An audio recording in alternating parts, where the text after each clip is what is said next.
remove this 12mm bolt from the brake line.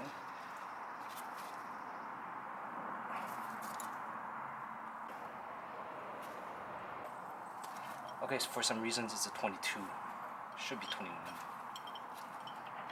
And to get more leverage, use a breaker bar.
So instead of drilling it out,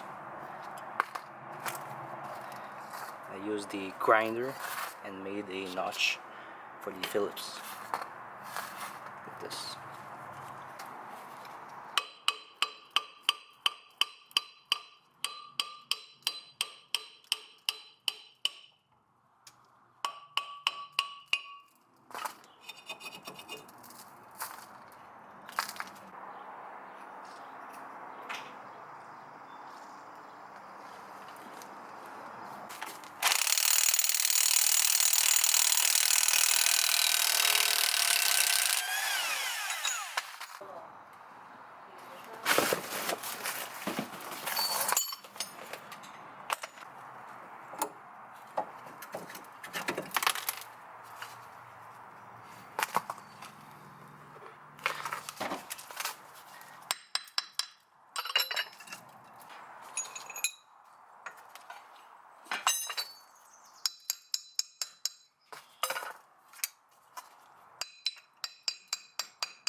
Remove the axle.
This is completely rusted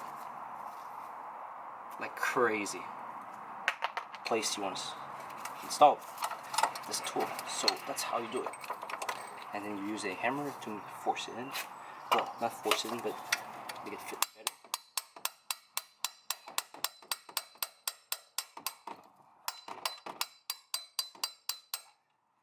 Make sure it's nice and tight.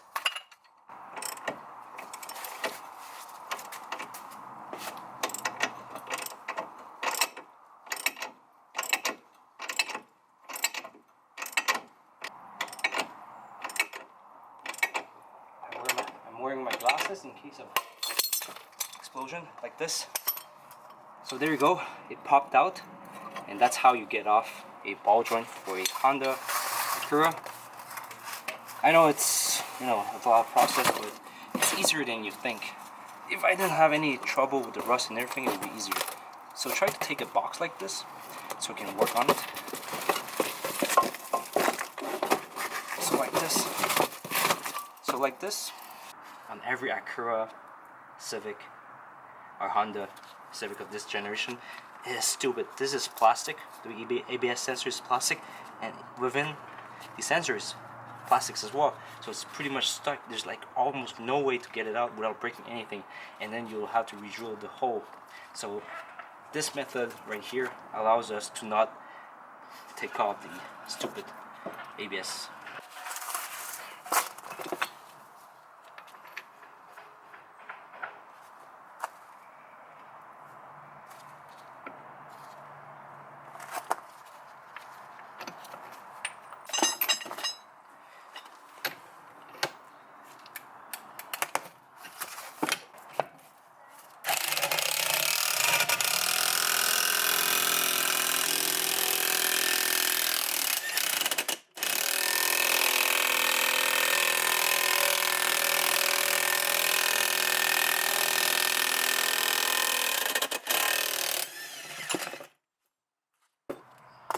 Take out the boot because it's finished.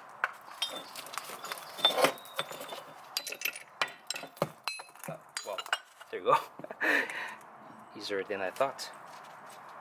So the ball joint went right through the housing. Holy shit, that's a really strong tool right here. And then you had to clean up the housing with some sandpaper right here.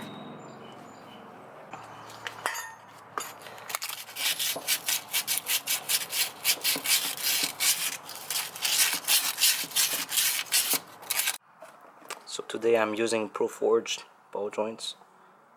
It's made in Taiwan, so much higher quality. Sorry. Even the box is nice. So this is the brand new ball joint.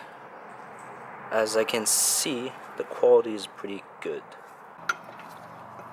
So now we're gonna reverse the process. We're gonna start like this.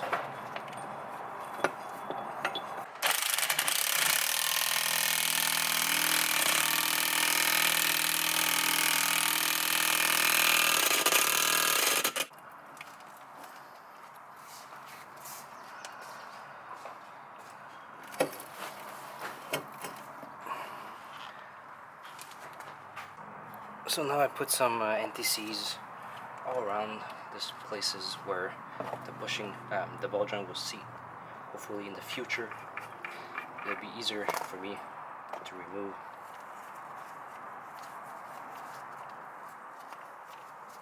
The ball joint onto the control arm. Slides right in. This. Put the axle and put the CV axle at the same time, so it's easier this way. Like this. Axle nut, align the two lower shock bolts, and we should be in business.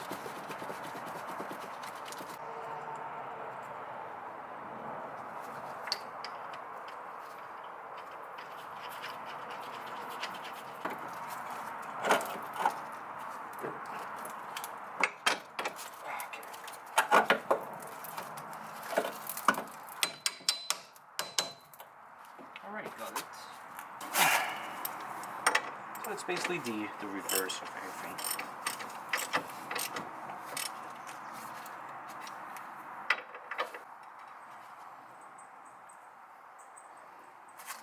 The pin for the ball joint nut. So now we can put back the axle nut and then the lower shock housing bolts and nuts, and then put back the sensors and the calipers, the disc, and we're done.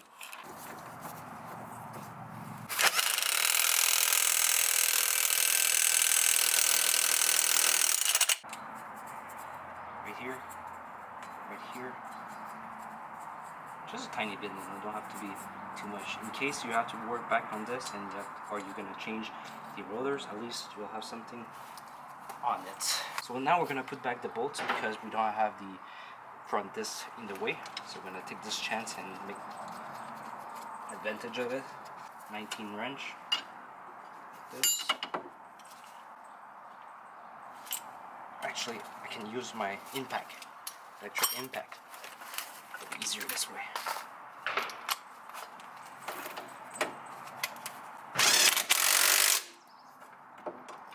It's not as strong, but it's faster.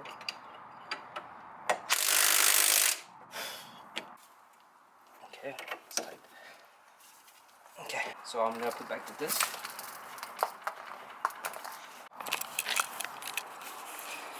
So earlier, I don't know, I ran out of battery, but after I put it the cutter, and then for the carrier, make sure every of them are loose. This one's not loose. You wonder what? Oh, it's actually not so bad. So make sure these caliper sliding bolts are well lubricated. If it's not well lubricated, your brake pedal will be hard. I'm gonna use some white grease. Whenever you press on the brake and you stop pressing on the brake, it's supposed to release like this and disengage your brake caliper or brake pads. So that's how his system works.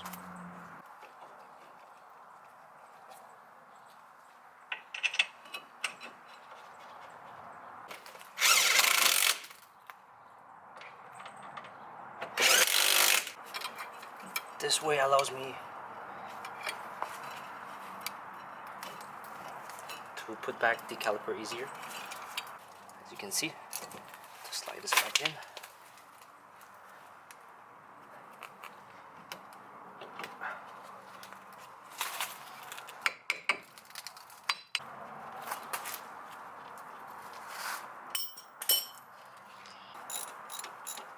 Something.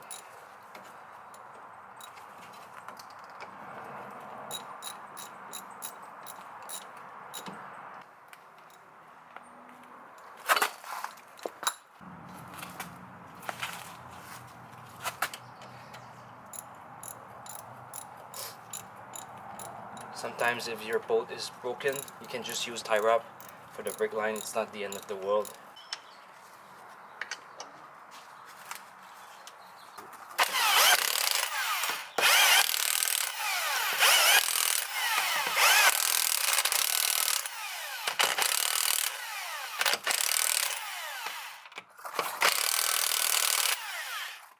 Great. Enjoy it, guys. Great summer's day. And thank you for watching. Please subscribe. I'll see you guys.